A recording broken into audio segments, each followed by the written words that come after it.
So guys, for today's video nga mag-aayos tayo ng bag dahil nga pasokan na ulit. 'Di ba? Ilang days lang yung basta. So guys, ito na sila lahat. Yung aking mga stuff. Akala nyo ganyan lang sila. Ano to guys? Dagdag yung mga makeup. So guys, ito yung bag ko. 'Di ba?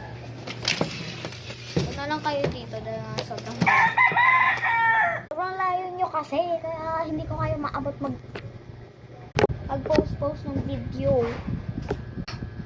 Ang ingay ng manok. So ayun, libro muna tayo. Kasi guys, 10 subjects kasi kami, 'di ba? 10 subjects. Kaya for the go. Patunay na 10 subjects taga-araw.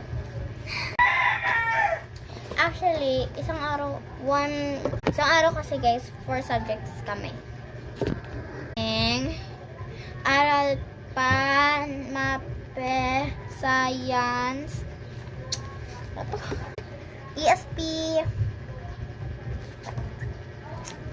test notebook, kasama na rin dyan, Filipino, English,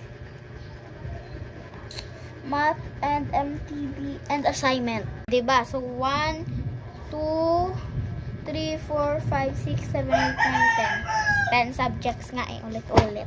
Yun natin. Actually, mag-fast forward ko siya. Para naman, siya siya pa yung hard today. Pencil case. Ito na lang yung maliit nila doon.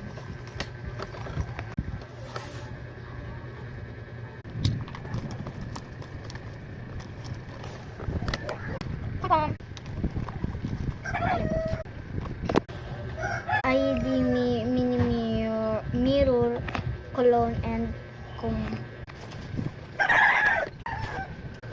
extra clothes, crayon,